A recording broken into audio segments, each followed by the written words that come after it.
Except one thing. Good morning, Goldie. My name is Guy, and I live in free... Guy, I have to tell you something. There is no easy way to say this. This world, it's a video. It's gonna be different, Goldie. What are we looking at? I think that there's got to be more. More than what? The stuff we... World is just a game, but this place, these people, that's all I have. If we're not real, doesn't that mean that nothing you do matters? Video game Free City has been turning heads by being the good guy. In 2 days, the game is going to shut down. You, this whole city. This loser is ruining the game, man. I don't care if he's... The first time I've ever driven a car before.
What if you woke up one day and realized your whole life was just a video game?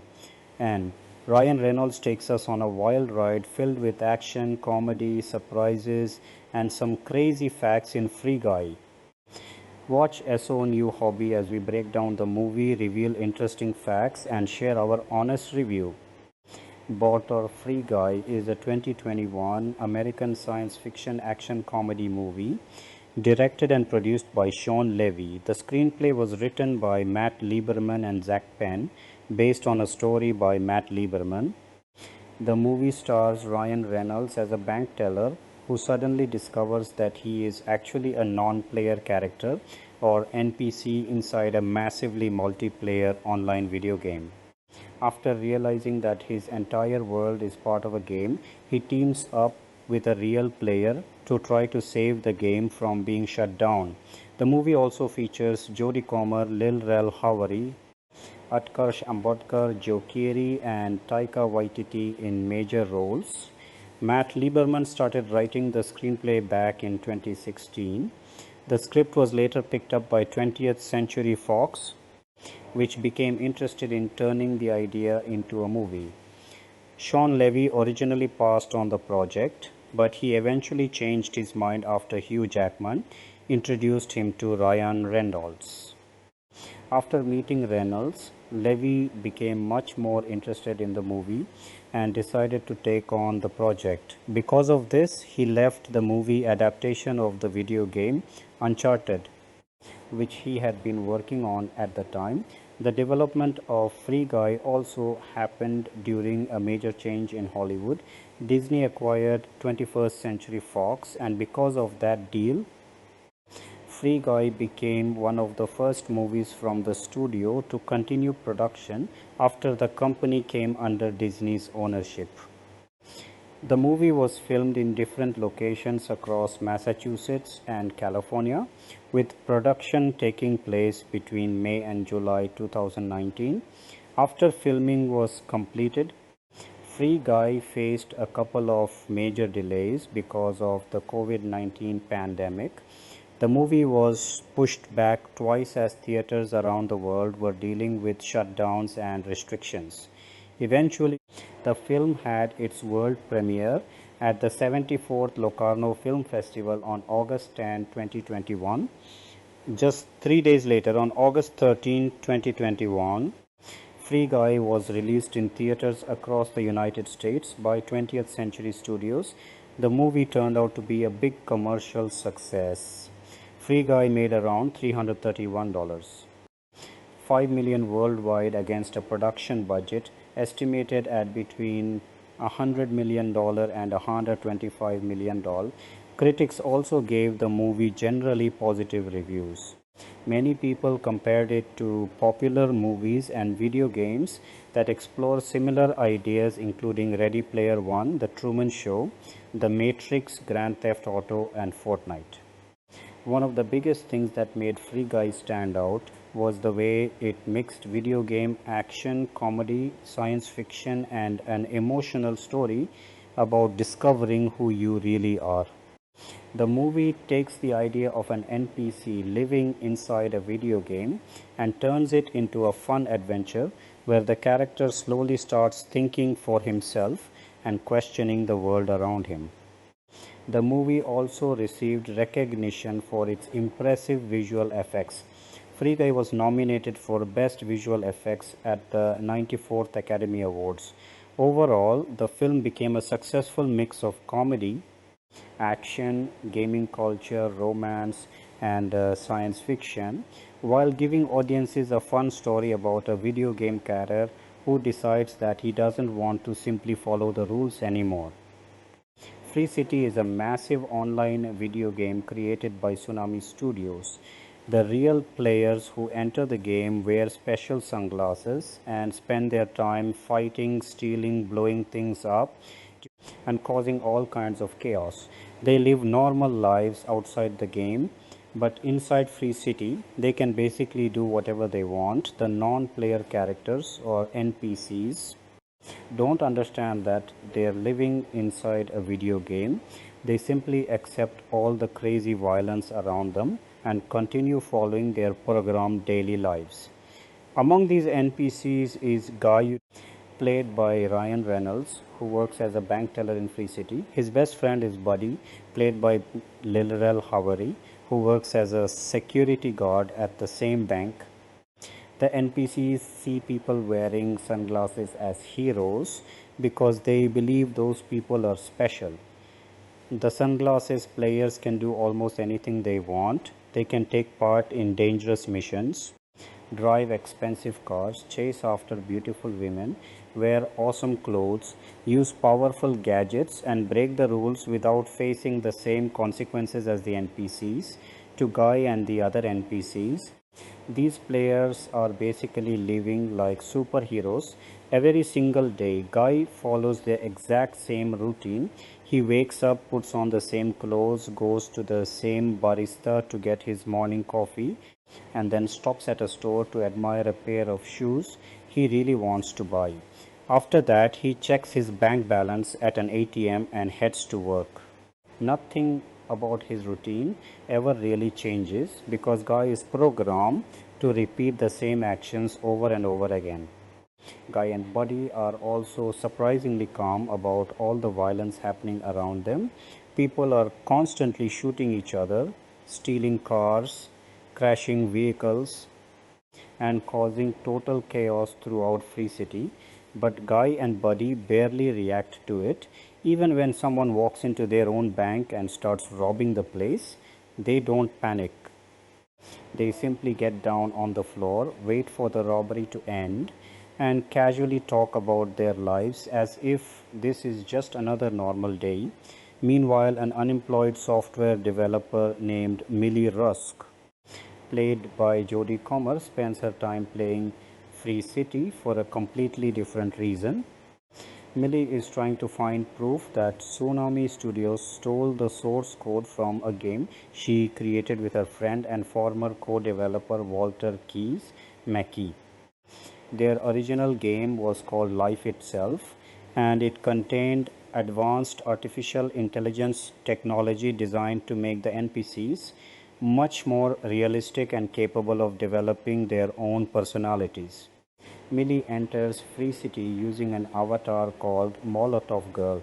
Her main goal is to find the location of a secret level and discover the coordinates leading to something called Stash. While inside the game, Molotov Girl catches a guy's attention by singing his favorite song, Fantasy. Something unusual happens inside Guy's programming when he hears her. His normal NPC behavior starts changing, and for the first time, Guy sees Molotov Girl. He immediately becomes fascinated by her and starts falling in love. Because of his feelings for Molotov Girl, Guy begins changing his normal routine. He starts doing things that an NPC isn't supposed to do. At one point, he accidentally shoots a real player. Later, he even robs the bank where he works and takes the player's sunglasses. Guy doesn't steal the sunglasses just to become rich or powerful. He discovers that only people wearing sunglasses can interact with other sunglasses wearing players in a special way. The moment Guy puts the sunglasses on, his entire view of Free City changes. Suddenly, he can see the game the way real players see it. The city is covered with digital information and glowing overlays showing different missions, challenges, rewards, health packs, weapons, money, supplies, and other items that players can collect. For the first time, Guy realizes that the world he has always known isn't real in the way he thought it was. Kind Millie's friend and former co-developer is now working in technical support at Tsunami Studios. He's an MIT graduate and helped Millie create life itself. Keys is unsure about getting involved because he now works for the same company Millie believes stole their technology. Hayes and his co-worker Mauser, played by Utkarsh Ambudkar, eventually notice Guy and believe he might be a hacker pretending to be an NPC. They become suspicious because Guy is behaving in ways that shouldn't be possible for a programmed character. They try to get him banned from the game, but their attempts don't work. Kais and Mauser then chase Guy through Free City. While Guy is trying to escape, they manage to hit him with a car. From their point of view, Guy should be dead and removed from the game, but something doesn't make sense. Even after they seemingly kill Guy, the number of players and characters inside the game doesn't change the way it should. Keys realizes that Guy may not be a hacker after all. Ken and Mauser leave the game and return to the real world, while Guy somehow survives. Now that Guy can see Free City from the player's point of view, he starts exploring new areas of the game and trying things he was never programmed to do. Eventually, Guy meets Millie again while she is playing as Molotov Girl. She takes him to the stash house belonging to a popular player and vlogger named Revenjamin Buttons, played by Channing Tatum. Millie believes that evidence connected to her stolen source code may be hidden there. She and Guy try to get inside and find the evidence, but the security is too strong, forcing them to back off. Millie assumes Guy is basically a beginner because his player level is only 1, while her character is already level 195. She tells Guy that if he wants to survive and become useful, he needs to level up. But instead of playing the game the normal way, Guy starts leveling up by helping people, completing missions without hurting innocent characters, and simply being kind to everyone around him. This makes Guy completely different from the other players.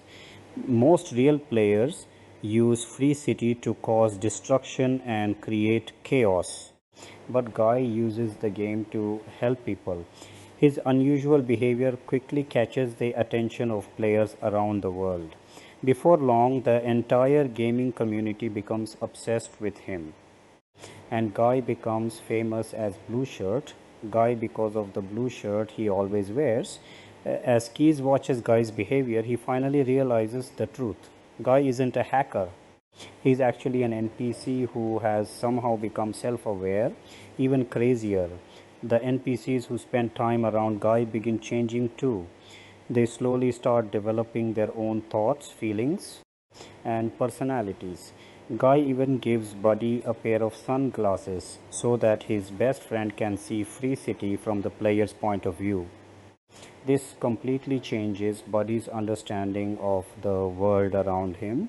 Millie decides to make another attempt to break into the stash house. This time she gets help from Keys.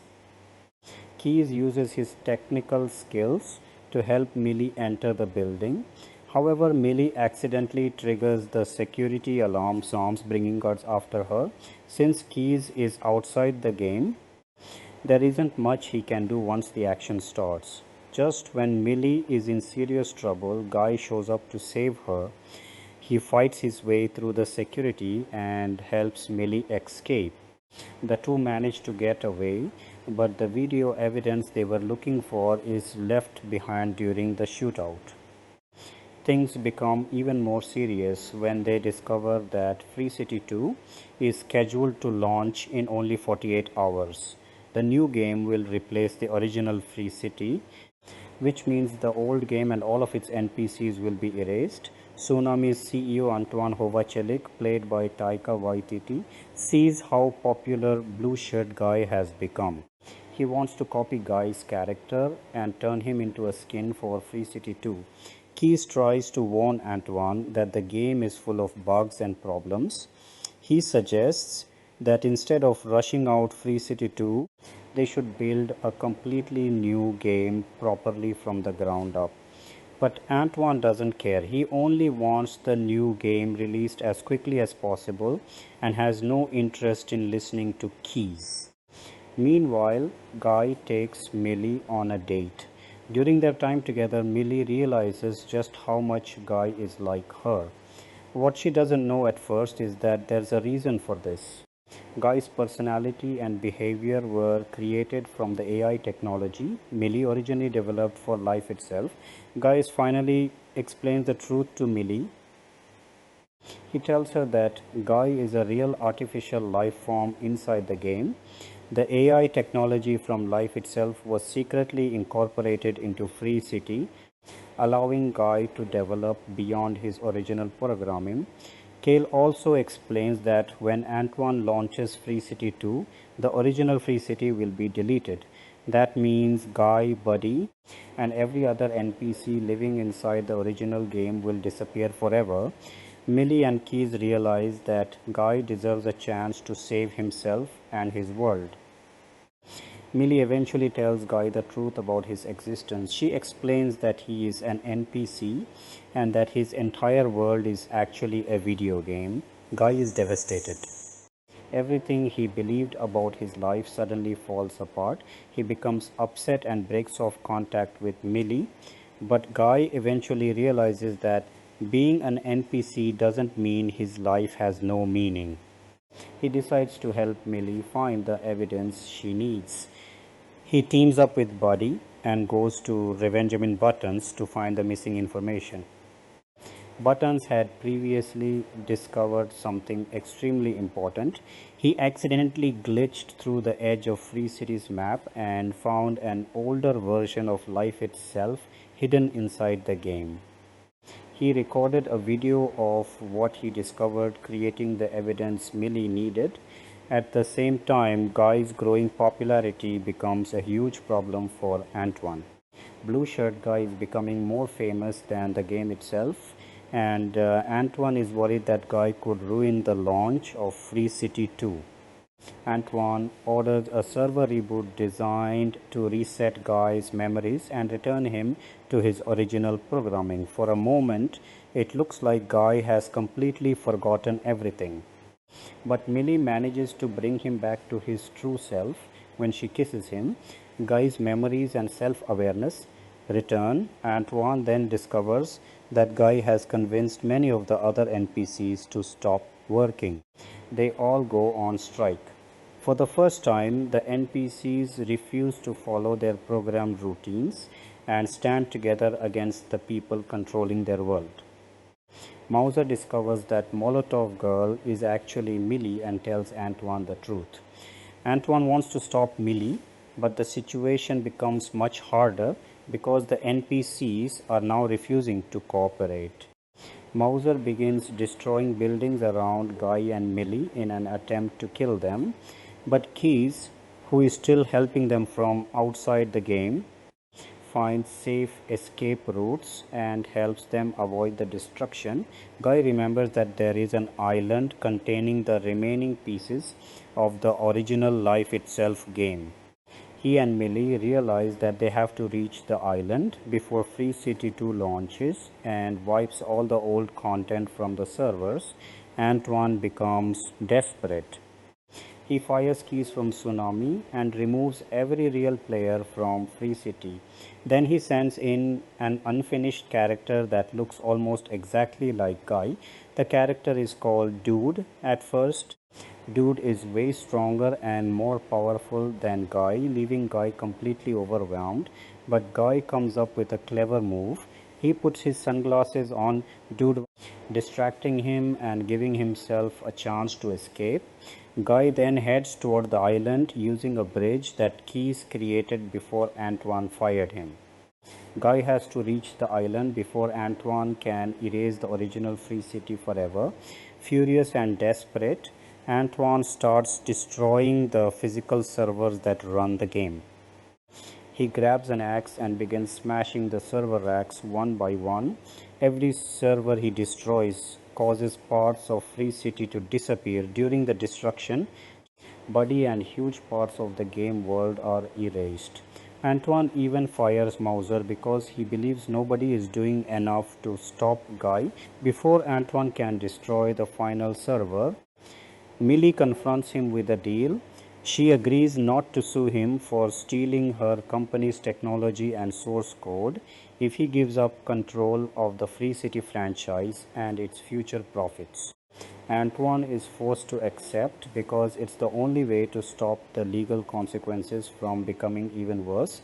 Sometime later, Free City 2 is released, but things don't go the way Antoine hoped. The game is filled with bugs, technical problems, and terrible online lag. Sales begin to fall, and Antoine finds himself under huge pressure. Even though Antoine is clearly responsible for many of the problems, he tries to act like he's just an innocent victim of bad circumstances. Meanwhile, Millie is finally able to recover her original code. Along with Keys and Mauser, she uses it to create and release a new independent game called Free Life. The game includes Guy, Dude, Buddy, and many of the other NPCs from Free City. This time they aren't trapped inside someone else's game. They have their own world where they can live, grow, and make their own choices. Guy eventually discovers another surprising truth. His code was actually connected to a love letter from Keys to Millie. Back when Keys and Millie were developing life itself, Keys had secretly created an AI routine based on everything he knew about Millie's personality, interests, and the things she liked.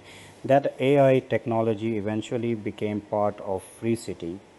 This explains why Guy was naturally attracted to Molotov Girl from the very beginning. In a strange way, Guy's feelings for Millie were built into his code through Keys' original AI design. After Millie leaves the game, she and Keys finally share a kiss in the real world, showing that their relationship has also changed. Inside Free Life, Guy and Dude reunite with their old friend Buddy. Even though Buddy's original character was destroyed when Antoine smashed the servers, his AI algorithm was eventually reconstructed. Now Guy, Dude, Buddy, and the other former NPCs are free to live their own lives in a new world. They are no longer just background characters following the same scripted routines. They have become independent digital beings who can make their own choices, build relationships, and decide what kind of lives they want to live. Casting Ryan Reynolds as Guy Blue Shirt, Guy Dude, voice and facial motion capture, the central casting decision for Free Guy centered on Ryan Reynolds in the dual capacity of lead performer and producer. Reynolds portrays Guy, the optimistic bank teller and non-player character whose routine existence in the open-world game Free City fractures when he begins to deviate from his programming. Reynolds also supplies the uncredited voice work and facial performance capture for Dude, the incomplete hyper-muscular iteration of Guy created within the game as an antagonist figure.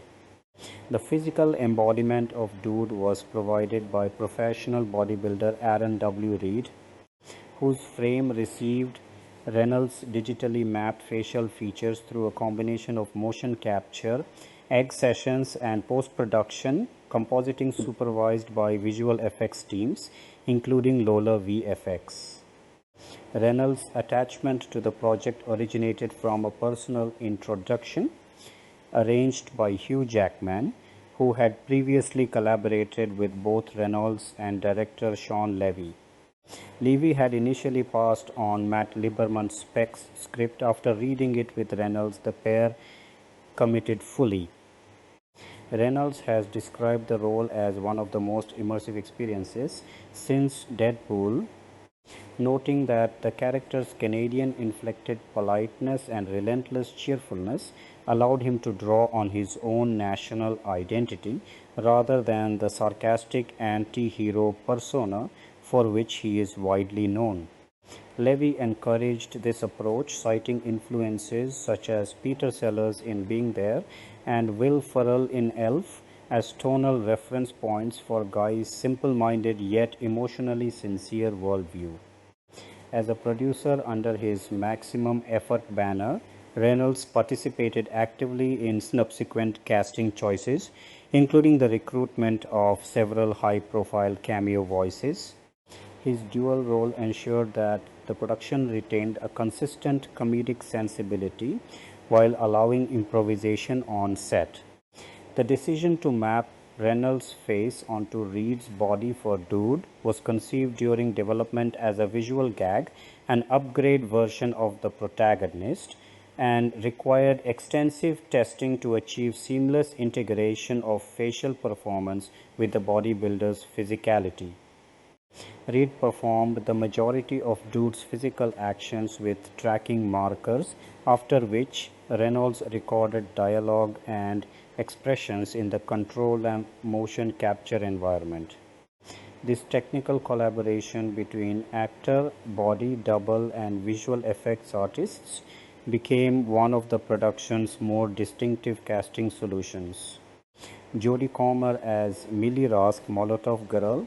Jodie Comer's casting as the dual role of Millie Rask, the real-world software designer seeking evidence of intellectual property theft, and her in-game avatar Molotov Girl represented a deliberate bet on dramatic range rather than established comedic credentials.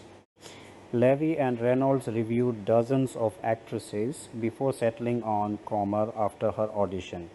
In that session, she performed multiple accents within a single scene, demonstrating the vocal flexibility that would later distinguish Molotov Girl's Southern English delivery from Millie's natural Liverpool-inflected speech. Reynolds recalled the moment as decisive. He and Levy exchanged a look and essentially ended the search. Levy later characterized the choice as a commitment to an actor capable of delivering both the physical comedy required of the leather-clad, motorcycle riding avatar and the quieter emotional undercurrents of the programmer living outside the game. Comer prepared for the physical demands of Molotov Girl through intensive training focused on agility and fight choreography. Acknowledging that the character's athletic confidence exceeded her own baseline, she also immersed herself in Grand Theft Auto on PlayStation 4 to familiarize herself with open-world game logic and player behavior. The dual characterization required careful modulation so that Molotov Girl retained an essence of Millie while remaining visually and vocally distinct.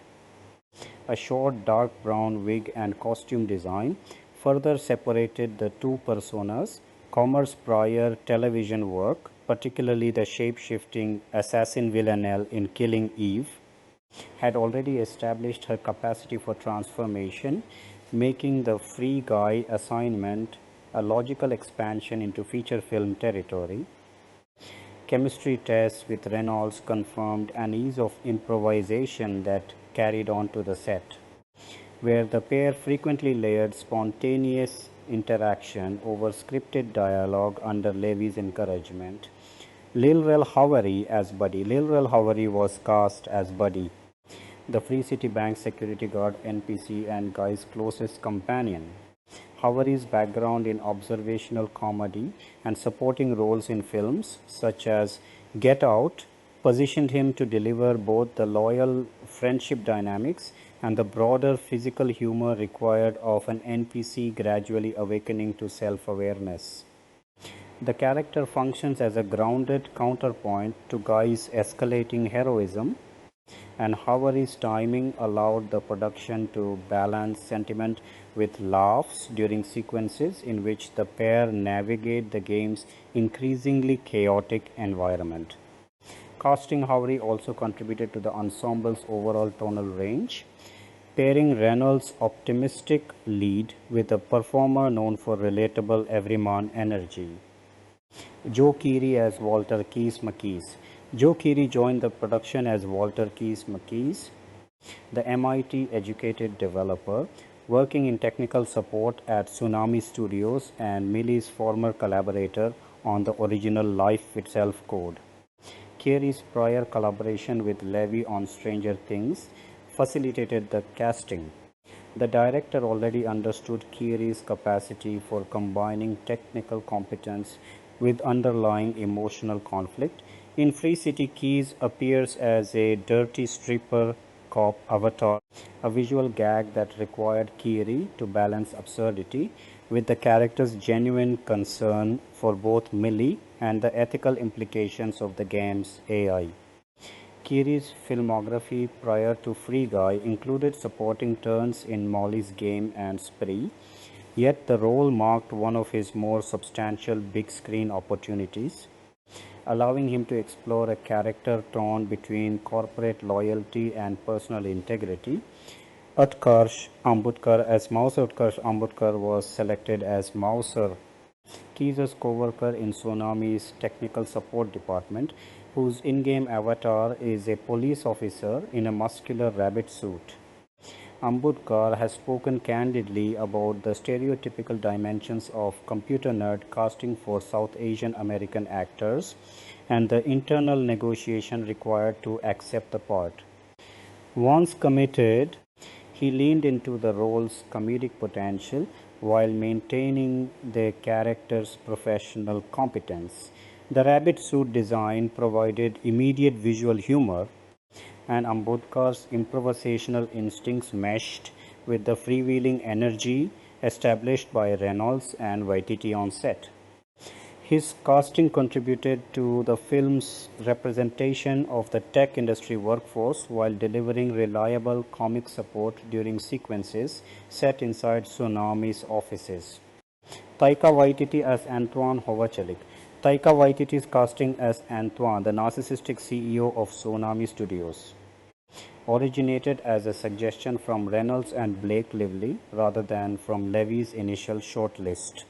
Levy has recounted receiving the proposal with surprise, then arranging a FaceTime conversation during which Waititi performed yoga poses including a handstand while discussing the role. The 12-minute call convinced Levy that Waititi possessed the kinetic unpredictability and charisma necessary for a memorable villain.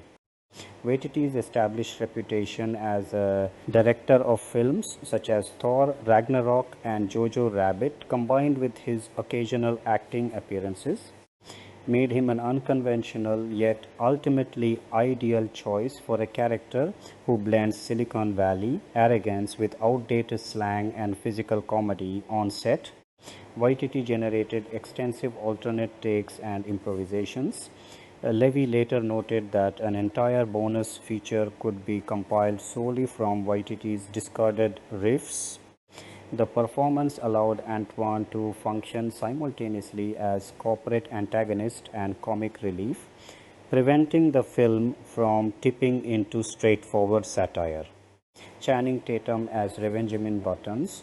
Channing Tatum appears as Revenjamin Buttons, the flamboyant avatar who maintains a stash house containing evidence relevant to Millie's original code. Tatum's casting injected additional star power into a supporting role that required both physical comedy and a degree of self-parody. The character's exaggerated persona provided a set-piece sequence in which Guy and Molotov Girl attempt to extract data, and Tatum's willingness to lean into the absurdity aligned with the production's overall tone. Matty Corapol simultaneously portrays Keith, the real-world 22-year-old gamer, controlling the Revengemin buttons avatar, creating a layered performance dynamic between player and digital representation. Aaron W. Reed as Dude physical performance beyond the facial mapping already described. Aaron W. Reed's selection as the body double for Dude was driven by pure physical criteria. Production search for an extreme bodybuilder physique. Reed's measurements and gym presence made him the clear choice. He performed the bulk of Dude's on-camera movement while wearing facial tracking markers, after which Reynolds' performance data was composited. Reed's cooperation and good humor during the technically demanding process were frequently noted by the visual effects team, and the resulting character became one of the film's most memorable visual gags. Supporting ensemble and NPC roles, the production populated Free City with a large roster of character actors who embodied the everyday NPCs inhabiting the game world. Brittin Oldford appears as the barista, Camille Kostek as Bombshell, an NPC who receives an empowering pep talk from Guy, Mark Lehner as a hostage, Mike Devine as Officer Johnny, Sophie Levy as Big City Dreamer, Vernon Scott as the bank manager, Naheem Garcia as convenience store owner Joe, Annabelle Gratz as cat Lady Phyllis, Rick Flamenco as ice cream vendor, Kenneth Israel as businessman, Michael Malvesti as newsstand vendor, Colin Allen as shoe store clerk, and Michael Toe as Rain Man. These roles required performers capable of conveying both scripted routine and the subtle shifts that occur once Guy's influence begins to awaken other NPCs.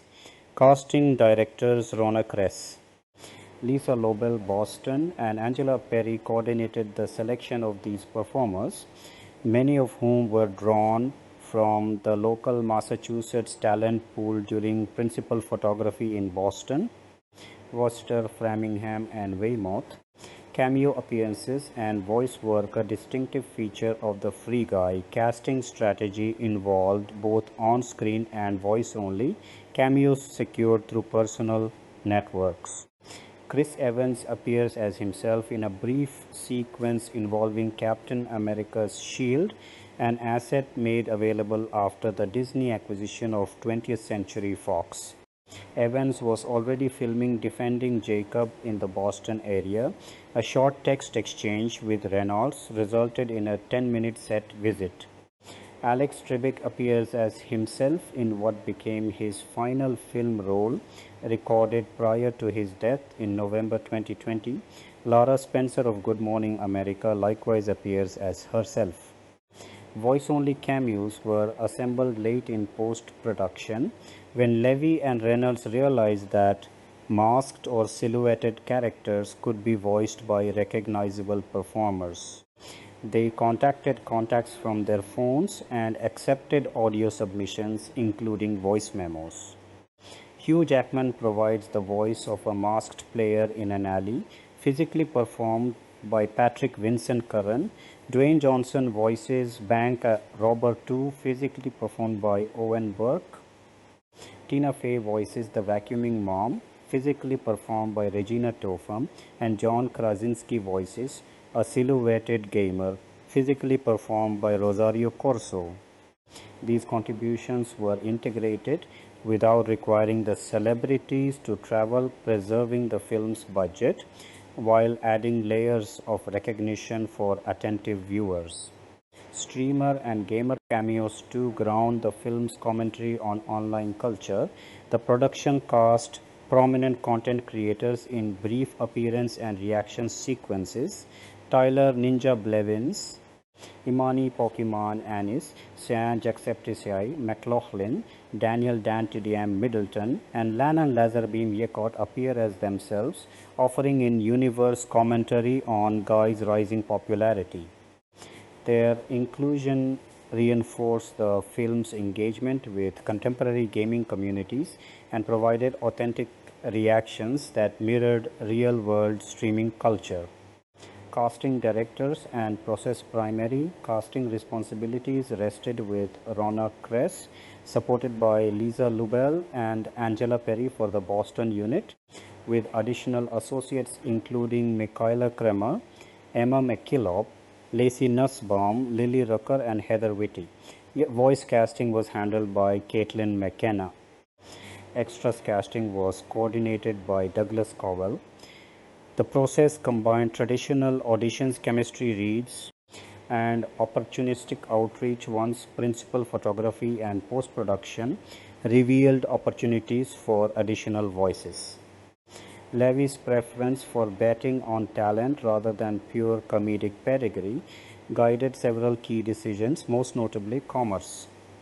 Reynolds' producing role facilitated rapid decisions on cameos once the Disney-Fox merger opened access to Marvel and Star Wars intellectual property, which in turn influenced the visual language of certain sequences and the feasibility of specific celebrity appearances.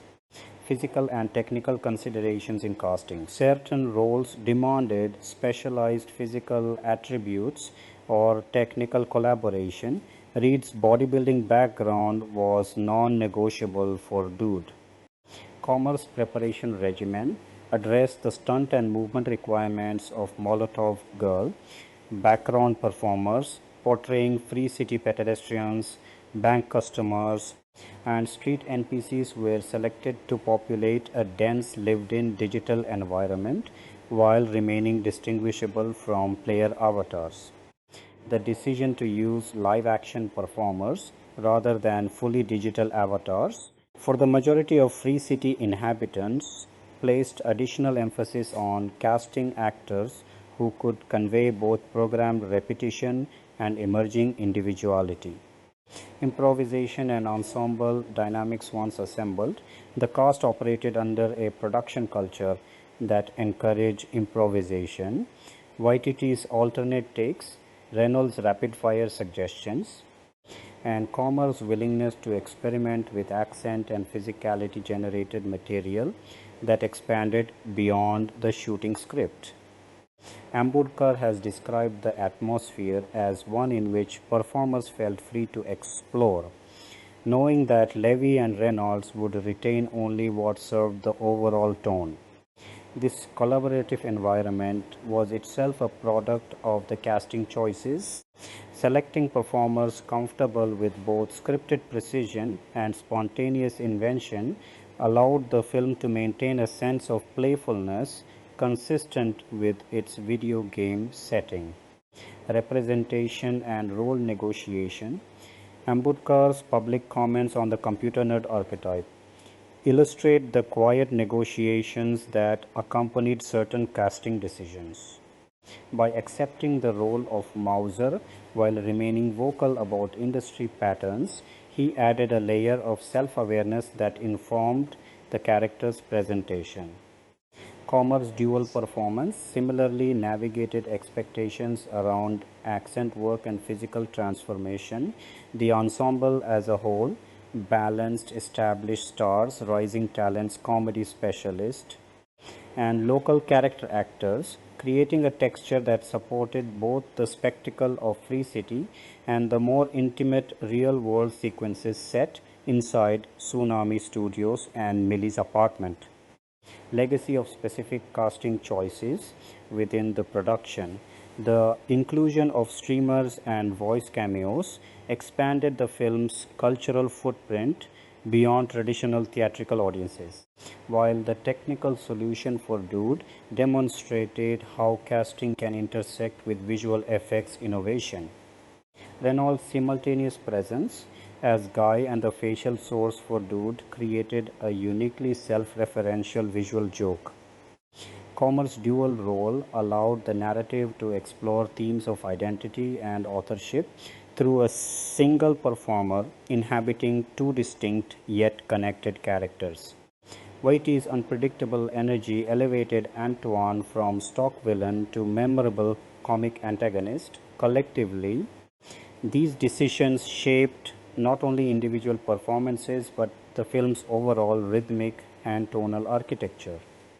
The Boston based unit casting ensured that street level NPCs and secondary roles carried regional authenticity, grounding the game world sequences in a recognizable urban texture, even as the visual design drew inspiration from titles such as Grand Theft Auto, Fortnite, and The Sims.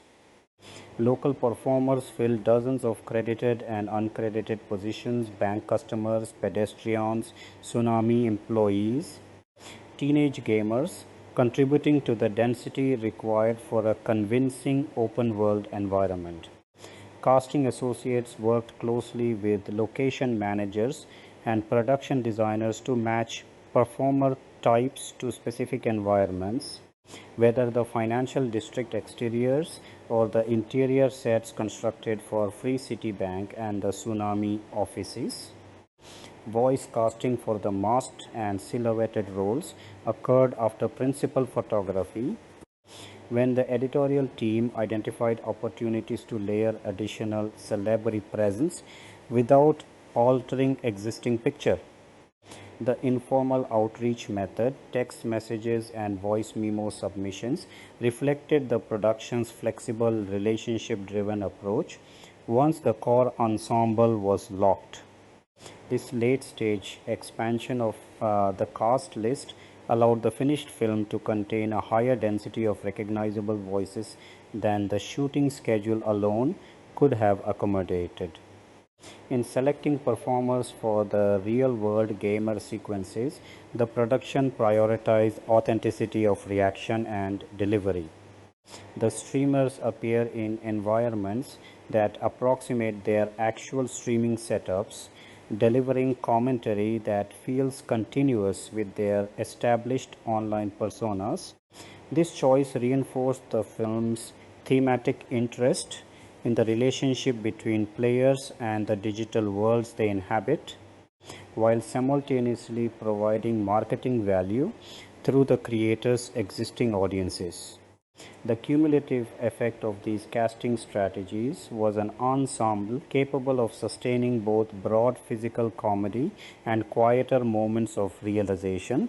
Reynolds' optimistic core, Comer's dual emotional registers, Howery's loyal grounding, Carey's conflicted technical expertise, Ambudkar's comic precision, Waititi's chaotic authority, and the surrounding network of character actors, body doubles, voice talents, and digital culture figures together constructed the human architecture of Free City and the real world that contains it.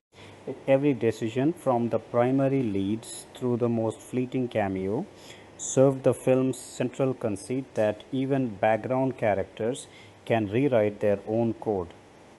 Production development and pre-production, the story that eventually became Free Guy had its roots in a spec script written by Matt Lieberman in August 2016. Lieberman spent about 3 weeks putting together the first draft, working from an idea centered on an ordinary background character who slowly becomes aware that his entire existence takes place inside a video game. Spec scripts are a notoriously difficult way to break into the studio system, since a writer is essentially betting weeks of unpaid labor on the hope that a finished screenplay will catch the eye of a producer or executive without the security of an existing assignment. In this case, the gamble paid off relatively quickly. The script sold and entered development at 20th Century Fox not long after it was completed, giving Lieberman a produced credit on an idea that started as a personal passion project rather than a work-for-hire assignment. What followed was a long and unusually turbulent path toward the screen, one shaped as much by corporate maneuvering in Hollywood as by the usual give and take of script development. Fox's slate of in-development projects became caught up in one of the largest media acquisitions in recent entertainment history when the Walt Disney Company moved to acquire the bulk of 21st Century Fox's entertainment assets, a deal that closed in March 2019 and fundamentally reorganized the ownership of numerous film properties that had been greenlit or were already in production under the Fox banner. Free Guy became one of the earliest examples of a film that had begun its life at Fox, but ended up finishing production and release under Disney stewardship, carrying over into the newly rebranded 20th Century Studios label that replaced the historic Fox name once Disney folded the studio into its portfolio. This transition mattered practically as well as symbolically. A mid-budget original concept film without pre-existing franchise value had to find its footing inside a corporate structure now dominated by Disney's preference for known intellectual property, sequels and franchise extensions. That the film not only survived this transition but eventually thrived commercially is part of what made its journey to screens notable within the industry. Interest in directing the project did not come easily or immediately. Shawn Levy, the director ultimately credited with bringing Free Guy to life, initially passed on the script when it first came to his attention. Levy, at the time, had a full slate of his own, including an attachment to direct a film adaptation of the Uncharted video game series, a project with obvious franchise potential given the source material's global popularity. What changed Levy's mind, and by extension the fate of Free Guy as a viable studio picture, was a personal connection facilitated by actor Hugh Jackman. Jackman had worked with Levy previously on the robot boxing drama Real Steel and had also co-starred with Ryan Reynolds in X-Men Origins, Wolverine, giving him ties to both men independently. Jackman introduced Levy to Reynolds, and after the two men sat down and reread Lieberman's script together, they found a shared creative excitement about the material that convinced Levy to commit to directing it. This decision required Levy to step away from the Uncharted adaptation he had already been developing, a significant professional trade-off that speaks to how strongly he had come to believe in the Free Guy concept once he revisited it with Reynolds' involvement in mind. Reynolds' enthusiasm for the project extended well beyond simply agreeing to star in it. He took on producing duties as well, giving him a hand in shaping decisions about tone, casting, and creative direction throughout the production. Reynolds later described his level of engagement with the film in personal terms, comparing his creative investment in Free Guy to his experience on Deadpool, a role he had championed for years before finally getting the chance to bring the character to the screen, and one that transformed his career. That comparison is telling, since Deadpool was widely understood in the industry as a passion project Reynolds fought hard to see made on his own terms, and invoking it as a point of reference for Free Guy signals how personally invested he was in getting this original non-franchise concept in front of audiences. Alongside the script rewrites that Lieberman undertook together with co-writer Zach Penn, who received credit for the eventual shooting script alongside Lieberman's original story credit, the production also had to solve significant design challenges before a single frame could be shot, because Free Guy is set largely inside a fictional, massively multiplayer online video game called Free City. The filmmakers needed to establish a visual language capable of distinguishing between the real world of players logging into the game and the simulated, exaggerated chaos of the open world game space itself. This task fell substantially to production designer Ethan Tobman, whom Levy chose over other candidates who had more extensive big budget feature film experience. Levy's decision was driven less by resume length than by the creative energy Taubman brought to early conversations about the project an intangible quality that ultimately shaped the collaborative dynamic between director and designer throughout pre-production. Together, Levy and Taubman built out what they referred to as a visual Bible, a comprehensive design document laying out the aesthetic rules that would govern the film's world building. This Bible specified how the crew should distinguish the real world from the in game world through consistent choices in color palette, lens selection, shot composition and framing, and camera movement, ensuring that even without dialogue cues, audiences would have a subconscious sense of which reality they were watching at any given moment. This kind of systemized approach to visual differentiation is a common technique in films that toggle between distinct realities or timelines, but it takes on particular importance in a film like Free Guy, where the entire narrative hinges on a character's dawning realization that his reality is not what he assumes it to be.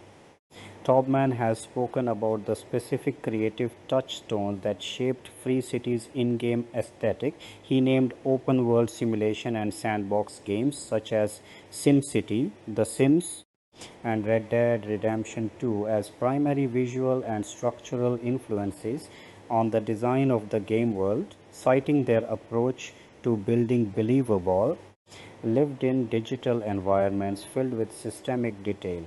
At the same time, he acknowledged that thematic elements of the film, its focus on anarchic player-driven chaos, morally loose environments where players can do essentially anything without real consequence, and a general sense of open-world mayhem, owed a debt to franchises like Grand Theft Auto and Fortnite, both of which have become cultural shorthand for a particular type of open, player-driven online game space. It is worth noting that Fortnite in particular loomed large over the film's cultural moment, since the game's battle royale format and massive cross-generational popularity made it an obvious reference point for any film attempting to capture a similarly broad internet-native audience. Levy has also discussed the creative freedom that came from building an original game world rather than adapting an existing one. Because Free City is a fictional invention rather than a licensed video game property, the filmmakers were not bound by the expectations, canon, or fan communities that typically constrain direct adaptations. Levy found this liberating. The production could draw inspiration eclectically from numerous existing games and films without the pressure of faithfully reproducing any single one of them, giving the design team latitude to build a synthesis of ideas rather than a direct homage or adaptation. Casting choices for the film's ensemble were made with an eye toward both comedic chemistry and genre credibility. Jodie Comer, who had built a strong reputation from her work on the television series Killing Eve, was announced as joining the cast in December 2018, taking on the role of Millie Rusk, the human player whose in-game avatar becomes central to the plot. Taika Waititi and Utkarsh Ambudkar joined the cast several months later in March 2019, rounding out key supporting roles as the story's primary antagonist and a secondary game company employee respectively. Joe Keery, known to television audiences from his role in Stranger Things, was cast as Walter Keys McKee, and his casting carried an additional layer of continuity since he had previously worked with Levy, who serves as an executive producer on Stranger Things in addition to directing Free Guy. Character design also extended to how Reynolds would physically and behaviorally embody Guy, distinguishing the character from Reynolds' most famous prior role, because Reynolds had become closely identified with the fast-talking, irreverent, fourth-wall-breaking persona of Deadpool. Levy wanted to ensure Guy read as a distinctly different character despite being played by the same actor. Levy encouraged Reynolds to draw on his own Canadian background for inspiration, channeling a specific brand of guileless friendliness, warmth, and unforced positivity that Levy associated with a certain stereotype of Canadian affability. Levy has also cited two specific prior performances as touchstones for Guy's characterization: Peter Sellers' performance as the simple television-shaped man, Chance the gardener in Being There, and Will Ferrell's performance as an adult, raised believing himself to be an elf in Elf. Both of those reference points share a through line with Guy's characterization, characters whose fundamental innocence and disconnect from ordinary social context becomes both a source of comedy and eventually genuine emotional resonance as the story progresses. Filming principal photography on Free Guy began on May 14, 2019. The bulk of filming took place in Boston, Massachusetts, with much of that Boston based work concentrated in and around the city's financial district, a setting well suited to a story centered on a bank employee and the urban, densely built environment that Free City's game world was meant to visually echo. Filming in a dense, active financial district of a major American city also gave the production access to a wealth of practical architecture, street level detail, and urban texture that would have been costly or difficult to fully replicate on a soundstage, lending an unusual degree of grounded realism to sequences that narratively are meant to depict an artificial simulated environment. Beyond Boston proper, the production made use of several other Massachusetts locations over the course of the shoot. Worcester served as a filming location for at least one sequence, with local reporting at the time describing how the production transformed a stretch of the city's downtown into the setting for a car chase sequence, temporarily altering the streetscape with production vehicles, stunt equipment, and choreographed action work. Framingham also hosted filming, specifically making use of the building that had formerly housed the Framingham Savings Bank, a location whose existing period appropriate bank architecture made it a natural fit for scenes requiring an on screen financial institution setting, tying directly into Guy's day job as a bank teller within the world of Free City. The production additionally filmed at Weymouth, Massachusetts, using the site of the former Naval Air Station South Weymouth, a decommissioned military airfield whose large open spaces and existing infrastructure made it suitable for larger scale sequences that would have been difficult to stage within a dense urban core. Revere Beach, a well-known public beach north of Boston, also hosted filming during the production, adding another distinct environmental texture to the film's overall location work within the Boston metropolitan area. The production's location work was not confined to Massachusetts. The crew also filmed at the Paramount Pictures studio headquarters in Los Angeles, California, giving the production access to soundstage facilities and studio infrastructure on the West Coast to complement the location-heavy East Coast shoot. This combination of extensive on-location filming in Boston and its surrounding communities, paired with more controlled soundstage work in Los Angeles, reflects a fairly common production strategy for a film of this scale and genre, allowing filmmakers to capture authentic urban texture for exterior and street level sequences while retaining the technical control of a studio environment for effects, heavy or logistically complex scenes. Filming concluded on July 31, 2019, bringing the principal photography period to just under 11 weeks from its May start date. One of the more distinctive elements of the film's production involved incorporating recognizable weapons and props drawn from a range of other video game and film franchises into the world of Free City, treating the in-game environment as a kind of playful crossover space where players might plausibly wield or encounter iconic gaming and pop culture artifacts. Among the items that made it into the finished film are the Scorpion tank from Combat Evolved, the Mega Buster weapon associated with the Mega Man franchise, a lightsaber drawn from the Star Wars universe, one of the signature pickaxes used in Fortnite, the gravity gun from Half-Life 2, and the portal gun from the Portal series. The production also incorporated Captain America's shield and the Hulk's fist, both tied to the Marvel Cinematic Universe. The inclusion of the Star Wars and Marvel-derived props was made possible specifically because of the ownership changes the project underwent during development.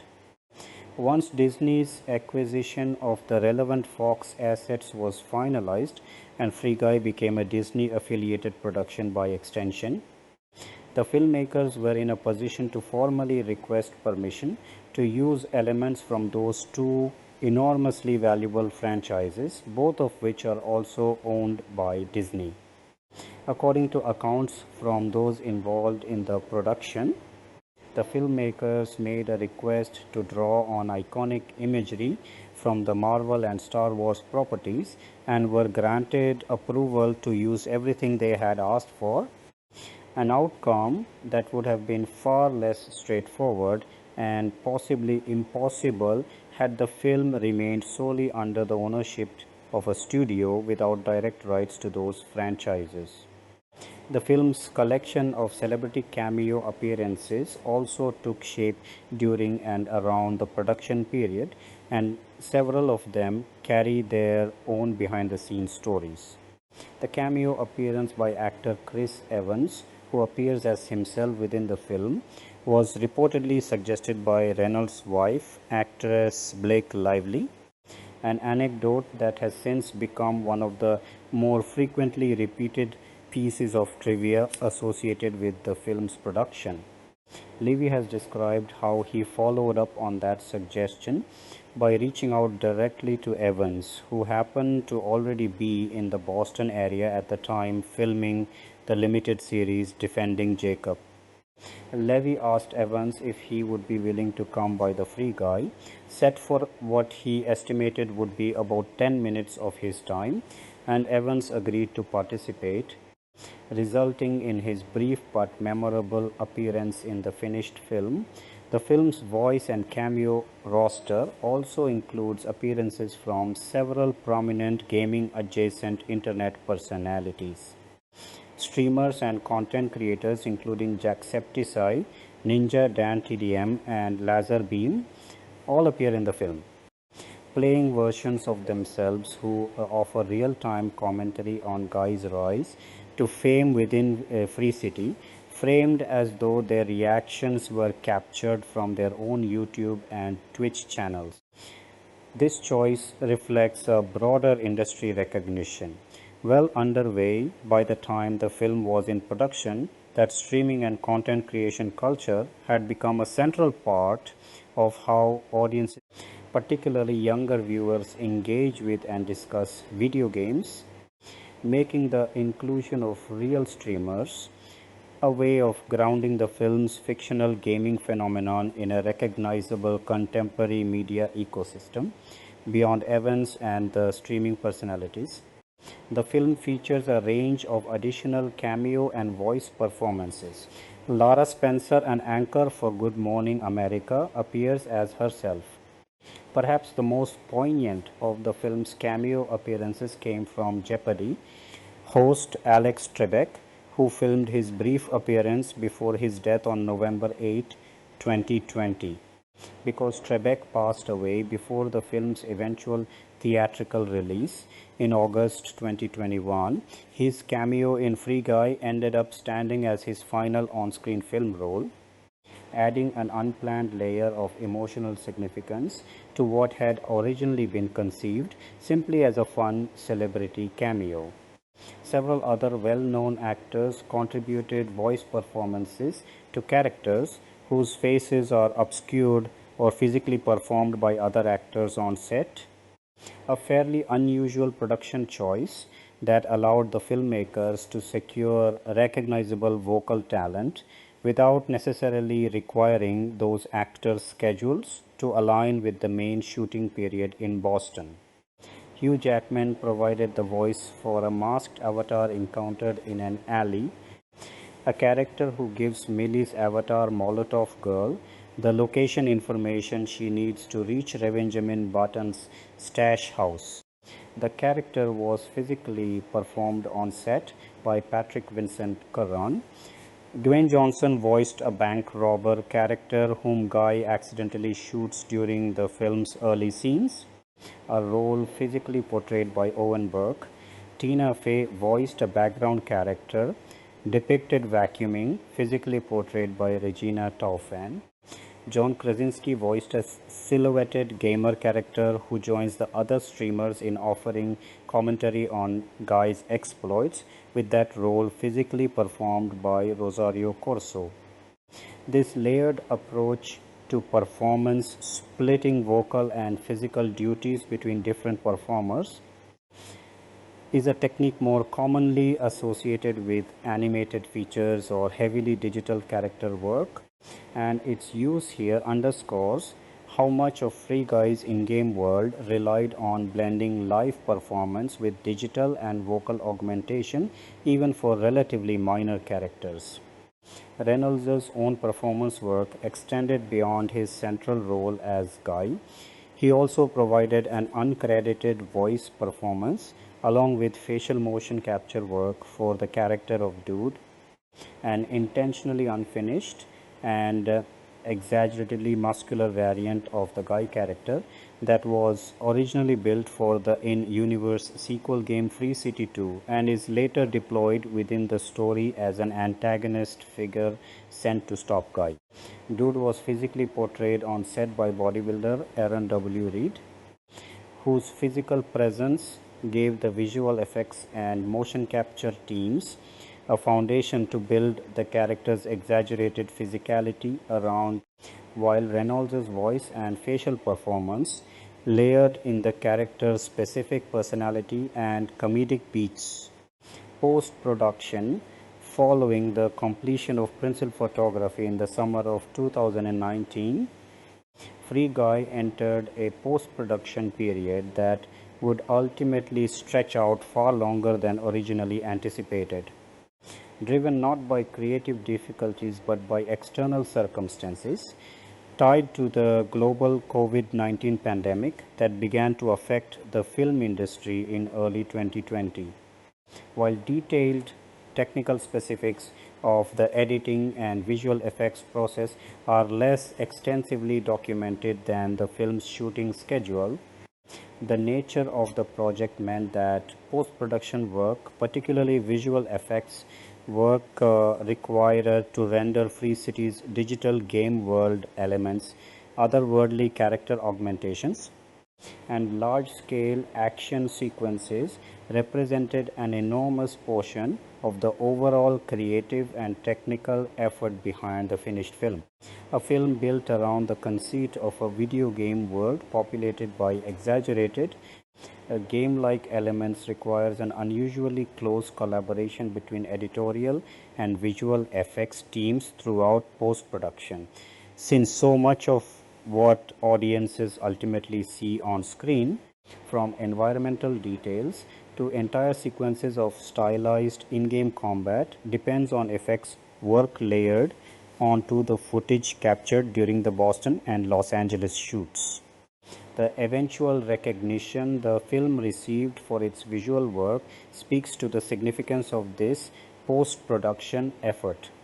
Free Guy went on to receive a nomination for the Academy Award for Best Visual Effects at the 94th Academy Awards, placing its effects work in direct competition with some of the year's biggest and most technically ambitious studio releases, earning that nomination for a film that was, at its core, a comedic original concept rather than a straightforward action or fantasy blockbuster, reflects favorably on how thoroughly the post production team integrated its digital world building into the finished film, achieving a level of visual polish and technical sophistication that critics and industry voters found comparable to more overtly effects driven contemporaries. The extended post production runway that resulted from the pandemic driven delays to the film's release also gave the filmmaking team additional time that a film adhering to its original planned release date would not have had.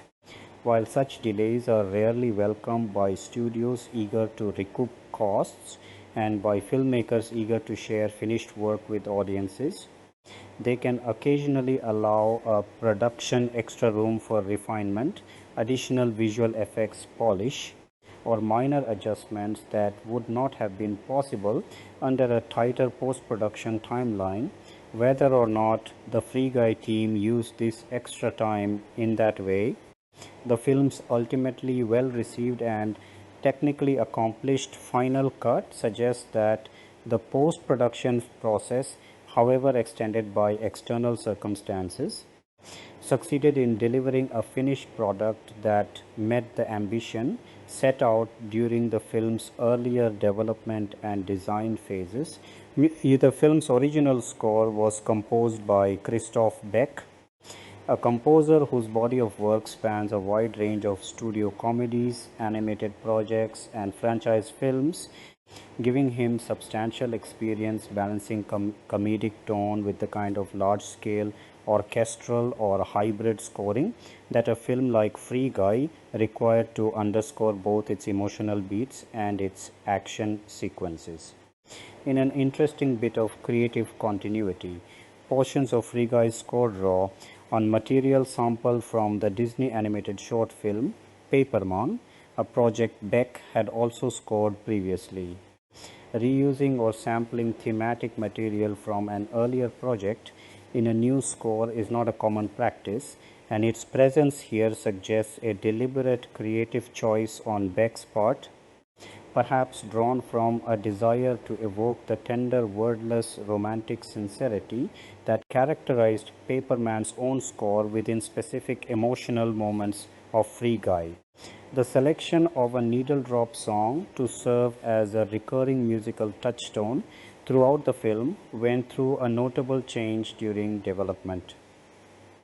Levy had originally intended for the film to make prominent use of Your Love by British rock band The Outfield, a song that has enjoyed a long life as a nostalgic pop rock staple since its original 1985 release. However, Reynolds proposed an alternative, suggesting that the production instead use Fantasy by Mariah Carey, a song originally released in 1995 that had become one of Carey's signature hits.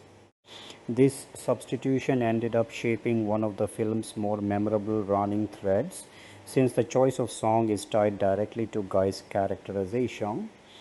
It is established as Guy's favorite song, and the moment when Millie's avatar Molotov Girl sings a snippet of it within the game world is what first genuinely captures Guy's attention and sets the story's central relationship in motion. Securing the rights to use a song as widely recognized and as tied to a specific highly protective artist brand as Fantasy required direct outreach beyond the usual licensing channels. Reynolds personally spoke with Mariah Carey to discuss obtaining her blessing to use the song throughout the film, an approach that reflects how significant needle drop songs, especially ones closely identified with a specific artist persona and legacy, often require direct artist buy-in rather than a purely transactional licensing negotiation.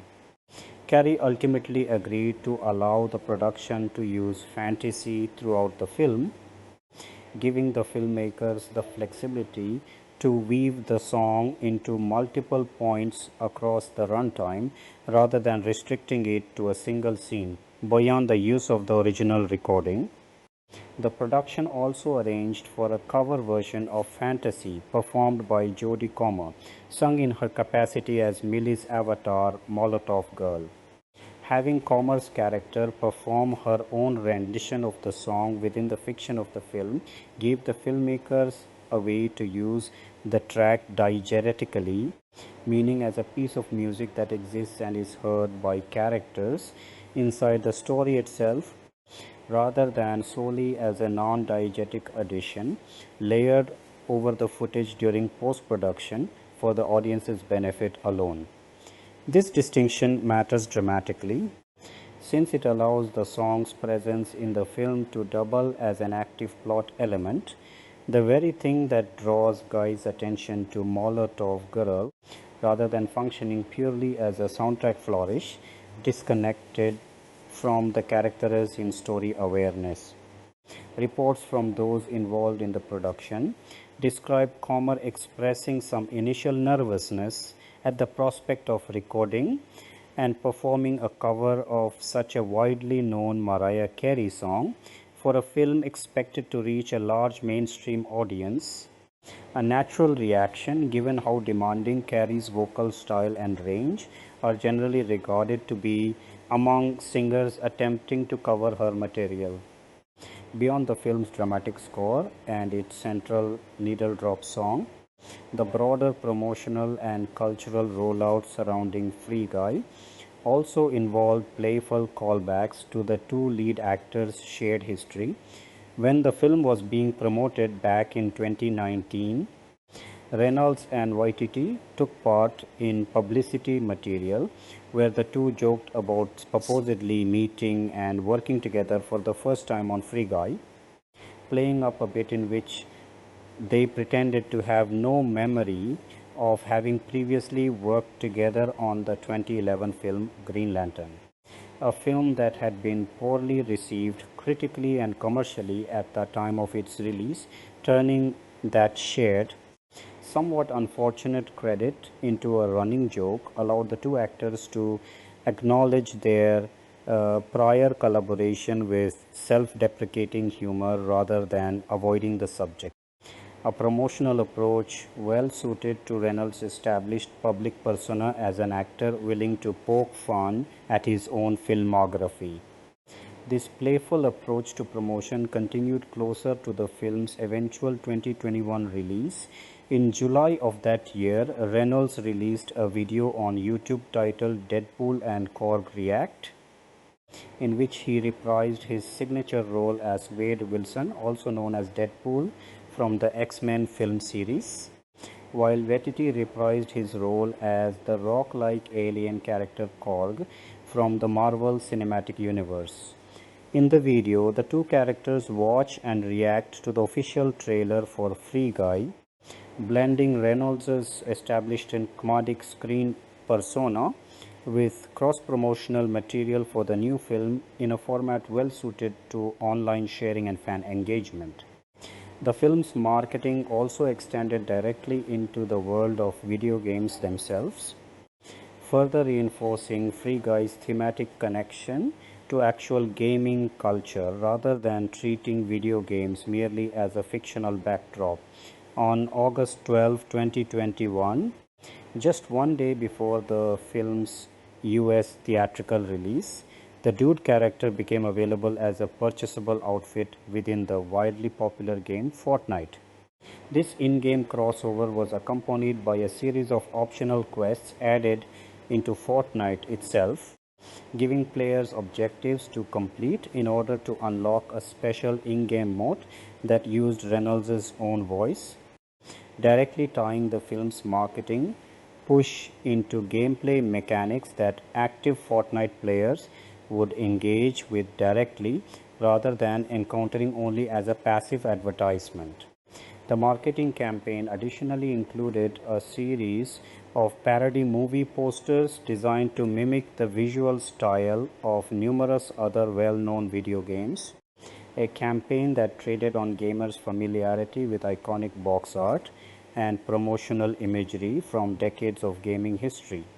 These parody posters reference games including Super Mario 64, Minecraft, Among Us, Grand Theft Auto, Vice City, Mega Man, Street Fighter 2, Doom, and Animal Crossing New Horizons, assembling parody artwork spanning such a wide range of gaming eras and genres, from early 1990s arcade fighters to a then recent phenomenon like Among Us, reflects a marketing strategy explicitly designed to appeal broadly across different generations and subcultures within the gaming audience rather than targeting a single narrower demographic. Release theatrical Free Guy had a long and repeatedly disrupted path to its eventual theatrical release, one that mirrors the broader turmoil the entire film exhibition industry experienced during the height of the COVID-19 pandemic.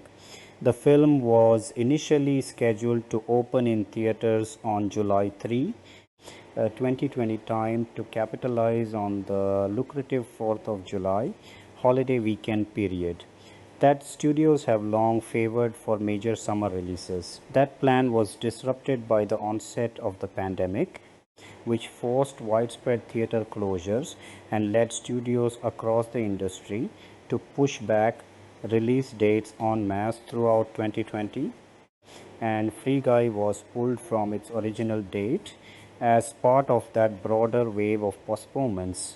The film was subsequently rescheduled for a December 11, 2020 release, an attempt to find a viable window later in the same year, once studios had begun cautiously testing whether theatrical audiences might return in reduced but still commercially meaningful numbers during the pandemic's later months.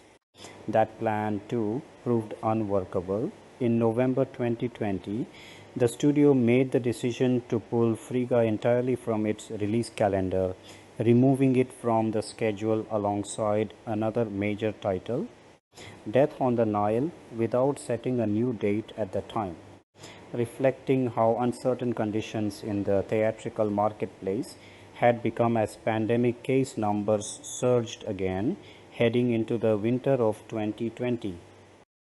The following month, in December 2020, the studio settled on a new target date of May 21, 2021, extending the film's delay well into the following year. Even this date did not hold.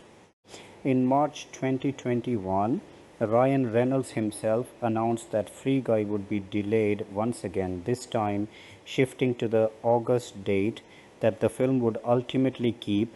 Taken together, these repeated postponements meant that a film originally intended for a summer 2020 release ended up waiting more than a full year beyond its initial planned date before finally reaching theaters.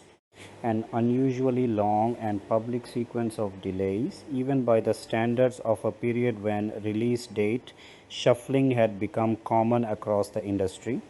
Once its August 2021 date was locked in, Free Guy had its world premiere at the Locarno Film Festival in Switzerland, specifically as part of the festival's Piazza Grande program, an outdoor screening section of the festival known for showcasing crowd-pleasing, broadly appealing films to large public audiences in the festival's main piazza setting.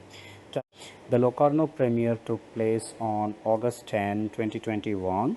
3 days later, the film opened theatrically in the United States on August 13, 2021, distributed by 20th Century Studios, the newly renamed successor to the historic 20th Century Fox label under Disney's ownership. The film's US theatrical rollout made use of a range of premium exhibition formats designed to enhance the movie-going experience beyond standard theatrical presentation. Free Guy screened in RealD 3D, giving audiences a stereoscopic viewing option. In IMAX, the large format premium exhibition system long associated with major event releases. In 4DX, a format that incorporates motion seating and physical environmental effects like simulated wind or water synchronized to on-screen action, and in Dolby Cinema, Disney's premium large format presentation partnership, known for combining high-end picture and sound technology. Offering the film across this full range of formats reflected studio confidence that Free Guy could function as a genuine theatrical event release capable of drawing audiences specifically for enhanced viewing experiences rather than treating it purely as a counter-programming comedy release without broader spectacle appeal. Free Guy's theatrical release also carried particular significance within Disney's broader pandemic-era distribution strategy. It was the first film released by Walt Disney Studios during the pandemic to be released exclusively into theaters, holding to a 45-day theatrical exclusivity window before becoming available through streaming platforms. This stood in contrast to the hybrid or simultaneous release strategies Disney had employed for several of its other major titles earlier in the pandemic, including day and date releases that made certain films available on Disney Plus at the same time they opened in theaters, often for an additional premium rental fee. Committing Free Guy to a full theatrical exclusivity window represented a signal of the studio's growing confidence in the recovering theatrical marketplace as vaccination efforts progressed and audiences gradually returned to cinemas over the course of 2021, as well as an acknowledgement that a film without pre-existing franchise brand recognition might particularly benefit from the marketing momentum and perceived cultural event status that a theatrical only release could generate. In the marketplace itself, Free Guy opened opposite two other films, Respect and Don't Breathe 2, giving audiences several new options across different genres during the same August weekend. Prior to release, industry projections had estimated the film would earn somewhere between $15 million and $18 million from its opening weekend across roughly 4,165 theaters, a fairly modest projection reflecting some uncertainty about how a mid-budget original comedy without a built-in franchise following would perform during a period when theatrical attendance overall remained below pre-pandemic norms. Those projections were revised upward once early numbers began coming in. The film earned $10.5 million on its first day of release, a figure that included $2. $2 million generated from Thursday night preview screenings held ahead of the official Friday opening. Based on that strong first day performance, estimates for the full weekend were raised to around $26 million. The film ultimately outperformed even that revised estimate, debuting with an opening weekend gross of $28.4 million, enough to place it at the top of the domestic box office chart. For its opening frame, the film demonstrated notably strong staying power in the weeks that followed its debut, a pattern that often signals positive word of mouth translating into sustained audience interest rather than a front-loaded opening driven primarily by marketing and curiosity. In its second weekend in theaters, Free Guy earned an additional $18.5 million again, finishing in first place at the domestic box office. The drop from its opening weekend to its second weekend amounted to just 34%, a notably small decline by industry standards, where second weekend drops of 50% or more are common even for well-received films. This 34% decline was reported at the time as the smallest second weekend drop of any wide release film during that particular summer season, and separately as the second best second weekend hold of Reynolds' career as a leading actor, underscoring how effectively the film was building and sustaining an audience beyond its opening weekend crowd.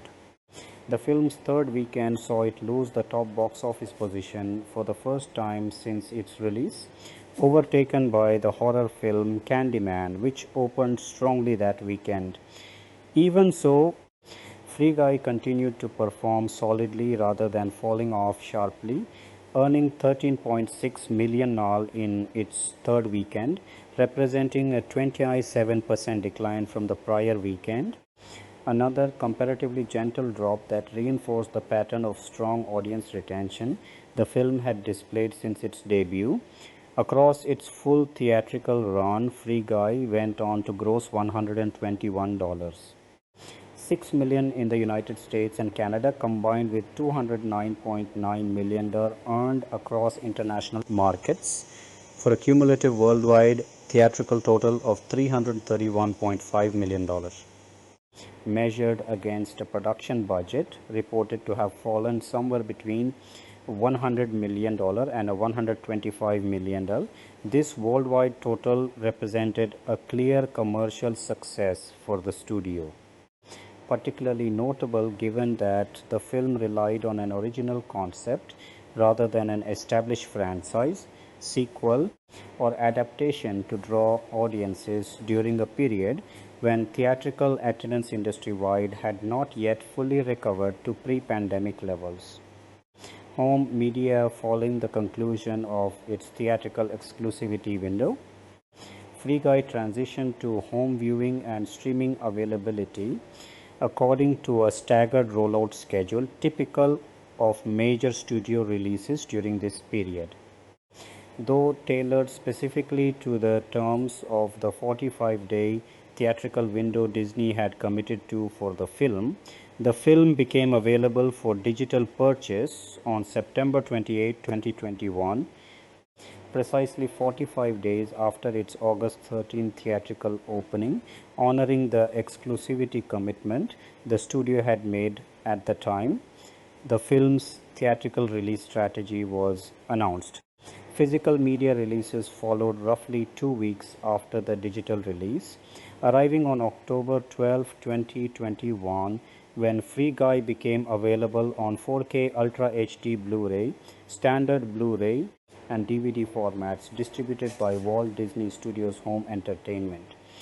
This October release date placed the physical media rollout about 2 months after the film's theatrical debut, a fairly standard interval for major studio releases during this period, allowing the digital purchase and rental window to generate its own dedicated revenue stream before physical media became available to consumers who preferred owning a hard copy or who wanted access to the bonus features and higher fidelity that physical formats, particularly 4K Ultra HD, could offer over standard digital purchases. The film's eventual arrival on subscription streaming services came several months later still. Free Guy was added to Disney Plus in the United States on February 23, 2022, roughly 6 months after its theatrical debut. Notably, the film was also made available on HBO Max on that same date, an arrangement reflecting a licensing deal separate from Disney's own in-house streaming platform, one that allowed the film to reach audiences across both services simultaneously rather than remaining a Disney Plus exclusive indefinitely. This kind of dual platform streaming availability was somewhat less common for a major recent Disney theatrical release, since Disney has generally favored routing its biggest and most recent titles exclusively through Disney Plus to help drive subscriber growth and retention for its own platform, making the HBO Max arrangement for Free Guy a point of some interest among those tracking streaming distribution strategies during this period. The film's streaming performance, once it became available on these platforms, was substantial. According to data compiled by Samba TV, a company that tracks television and streaming viewership, Free Guy was watched by approximately 2.5 million households in the United States within just the first 5 days after it became available for streaming on Disney Plus and HBO Max. This figure represents a meaningful indicator of continued audience interest in the film well after its theatrical run had concluded, suggesting that the extended marketing campaign, positive critical reception, and strong word of mouth generated during the film's theatrical release carried over effectively into its subsequent streaming life, rather than the film fading from public attention once it left theaters. The film's streaming momentum did not appear to be a brief early spike limited to its first days of availability, according to figures compiled by the streaming aggregator service Just Watch, which tracks viewership and popularity trends across multiple streaming platforms. Free Guy was recorded as the most streamed film across all platforms in the United States during the week ending February 27, 2022, several days after its addition to Disney Plus and HBO Max, topping an aggregate cross-platform chart rather than simply performing well on one individual service, indicates that the film had achieved a genuinely broad level of continued popularity among home viewers during this period, competing successfully for audience attention against the full breadth of content available across competing streaming services at the time. Reception box office Free Guy's overall box office performance, when considered as a complete picture spanning its full theatrical run rather than any single weekend in isolation, stands as one of the more notable original concept commercial successes of the pandemic affected 2021 theatrical calendar.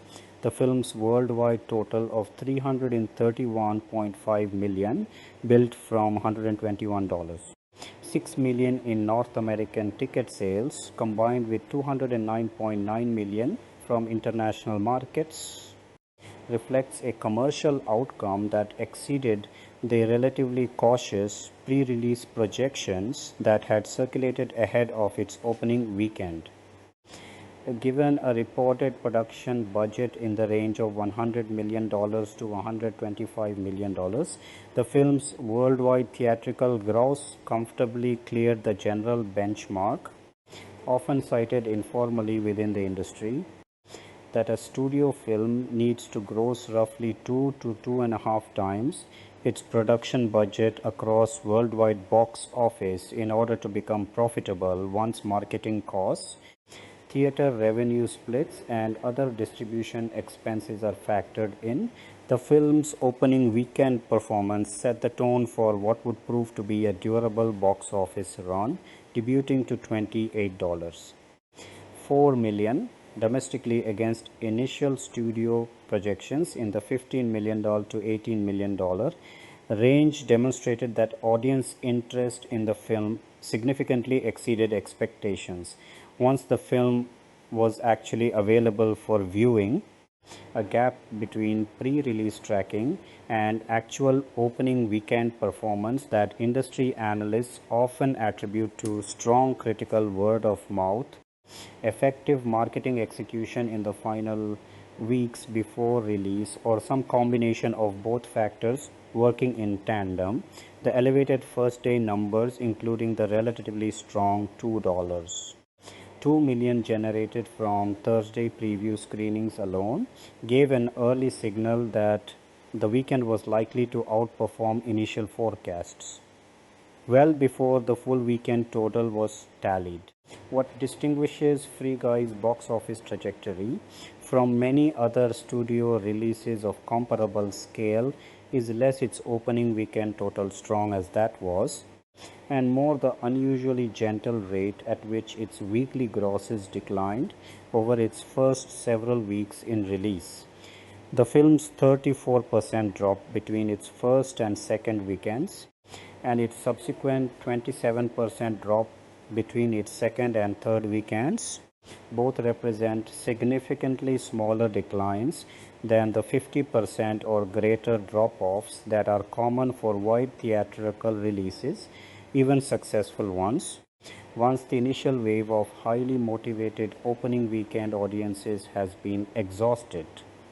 Such gentle declines are typically interpreted within the industry as a sign of strong positive word of mouth, continuing to draw new audiences into theaters in the weeks following a film's debut rather than a release relying primarily on marketing driven curiosity concentrated in its opening days. The specific benchmark of representing the smallest second weekend decline of any wide release during that particular summer, reported at the time of the film's second weekend performance, situates Free Guy's hold pattern as a standout even relative to its direct competition across an entire multi-month summer theatrical season. Free Guy's box office achievement also carries additional context when considered against the backdrop of the broader theatrical marketplace conditions prevailing in August 2021.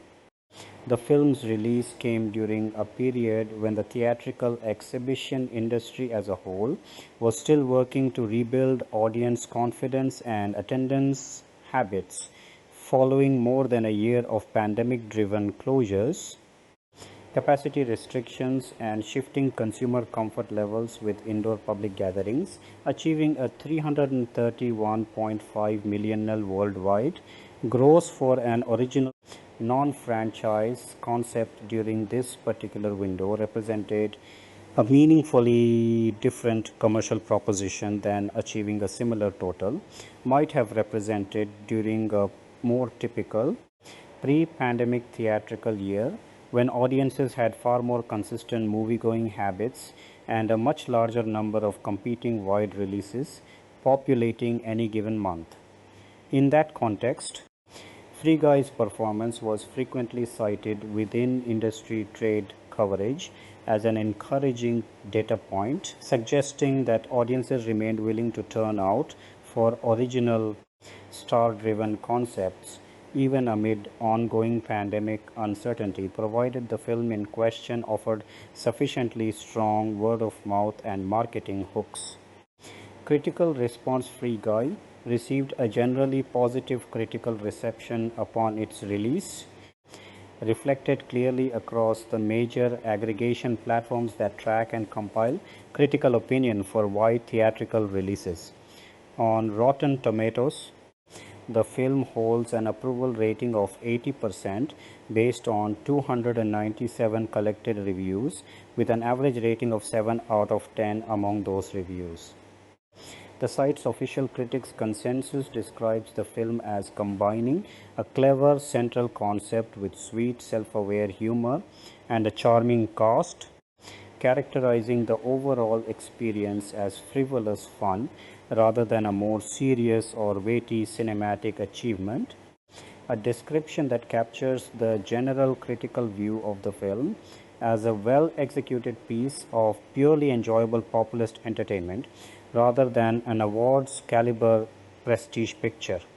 On Metacritic, which compiles and weights critic reviews somewhat differently than Rotten Tomatoes, Free Guy holds a weighted average score of 62 out of 100 based on 51 critics, a score that Metacritic's own classification system labels as indicating generally favorable reviews. This score sits at a slightly more moderate level than the more emphatically positive figures seen on Rotten Tomatoes, which is a common pattern for broadly crowd-pleasing genre entertainment, since Metacritic's scoring methodology and the particular mix of critics it aggregates from can sometimes produce more measured or mixed overall scores for films that skew toward mainstream audience appeal over more challenging or formally ambitious filmmaking, even when those same films are received warmly by a large majority of individual reviewers.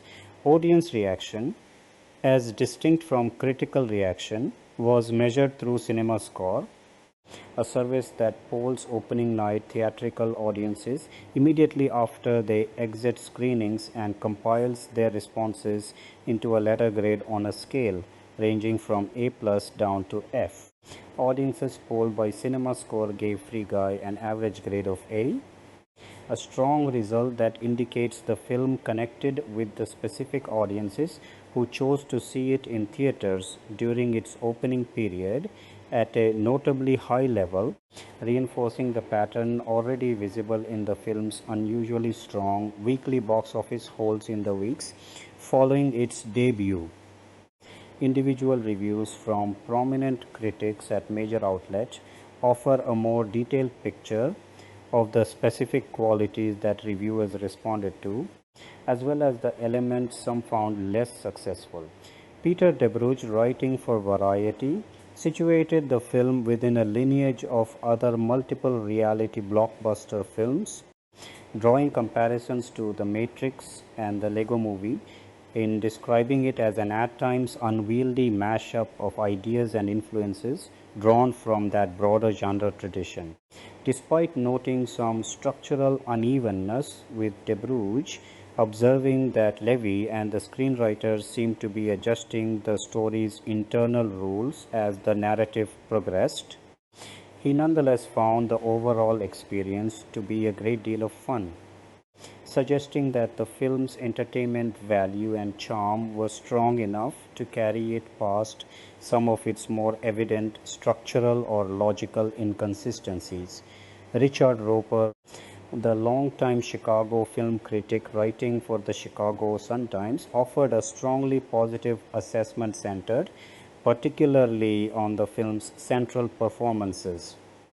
Roper praised Ryan Reynolds' casting as ideally suited to the role and separately singled out Jodie Comer's performance as both superb and charming, awarding the film 3 out of 4 stars in his published review. He attributed much of the film's success specifically to the chemistry and energy the two lead performers brought to the material, framing their combined work as the vibrant, funny, sweet, and endearing engine driving the film's overall effectiveness as entertainment. Not every notable review was uniformly positive, and the film's reception, while favorable in aggregate, did include some more mixed or critical perspectives from individual reviewers. Ed Howard, writing for the AV Club, awarded the film a C+ grade, a more moderate assessment than many of the reviews reflected in the film's overall aggregate scores. Dodd characterized the film as ultimately amounting to a fairly cuddly crowd pleaser, despite its surface level chaos and mayhem, describing it as a high concept blockbuster whose more interesting ideas ultimately got somewhat gummed up by an excess of sentimental crowd pleasing sweetness. Dowd also drew a direct comparison to The Truman Show, a film frequently cited by other critics and by the filmmakers themselves as a key thematic touchstone for Free Guy's central premise of a character discovering the artificial nature of his own reality.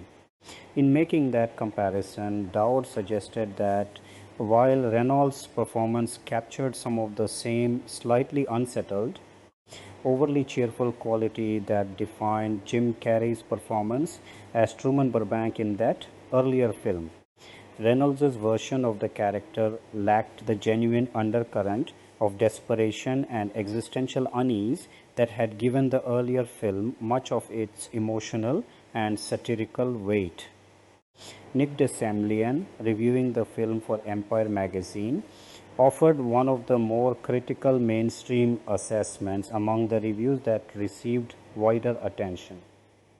DeSemlian drew an unfavorable comparison between Free Guy and the 2018 film Ready Player One, another prominent film built around similar themes of video game culture, virtual reality, and the blurred boundary between digital and physical existence. While acknowledging that Free Guy was clearly eager to please its audience, DeSemlian felt that the film ultimately did not hold together especially well as a coherent whole, suggesting that its individual elements and ideas failed to cohere into a fully satisfying finished product, even while the film was actively being watched. Beyond the specific scores and individual critical assessments, Free Guy also received a degree of retrospective recognition within genre-specific critical rankings compiled after its initial release window had closed. Rotten Tomatoes subsequently placed the film sixth on its list, ranking the best science fiction movies released during 2021, situating Free Guy among a group of films drawn from a calendar year that also included numerous other notable genre releases, and reflecting a level of lasting critical regard for the film beyond its immediate opening week reception. Critics across multiple outlets frequently position Free Guy within a broader lineage of films exploring similar thematic territory around video games, simulated realities, and characters discovering the artificial nature of their own existence, drawing recurring comparisons not only to The Truman Show and Ready Player One but also to The Matrix, and frequently invoking specific real-world video game franchises such as Grand Theft Auto and Fortnite as points of comparison for the tone and visual style of the film's Free City game world. This consistent pattern of comparison across multiple independent reviews suggests that critics broadly agreed on the film's genre lineage and thematic ambitions, even where they differed in their assessment of how successfully the film ultimately executed on those ambitions. The film's broadly positive critical and audience reception, combined with its strong commercial performance, also fed directly into subsequent industry conversations about a potential sequel following the film's strong first-day box office results. Reynolds publicly confirmed that Disney had expressed interest in moving forward with a sequel, sharing the news himself shortly after the film's opening weekend. Discussion of a sequel continued to surface periodically over the following months and years. In March 2022, Steve Asbell, president of 20th Century Studios, at the time indicated that a script for the sequel was being submitted for consideration in the near term, describing the story being developed as a strong one. Jodie Comer also spoke publicly about her own interest in returning for a follow-up film, describing her time on the original production as a genuinely joyous experience and expressing enthusiasm at the prospect of working again with the same collaborators. The sequel's development path, however, continued to evolve in response to shifts in the broader cultural and cinematic landscape well after the original film's release. By September 2023, Levy indicated that the story for the planned sequel was being reconsidered and revised, citing the enormous cultural impact of the 2023 film Barbie, another major studio release built substantially around a central character achieving self-awareness within a constructed artificial fictional world. Levy acknowledged that Barbie's prominence and thematic overlap with Free Guy's core premise meant that any sequel would need to distinguish itself clearly, both from the original Free Guy and from other films exploring similar territory, in order to justify its own existence as a distinct creative work rather than risk feeling redundant in light of Barbie's recent and highly visible take on related themes.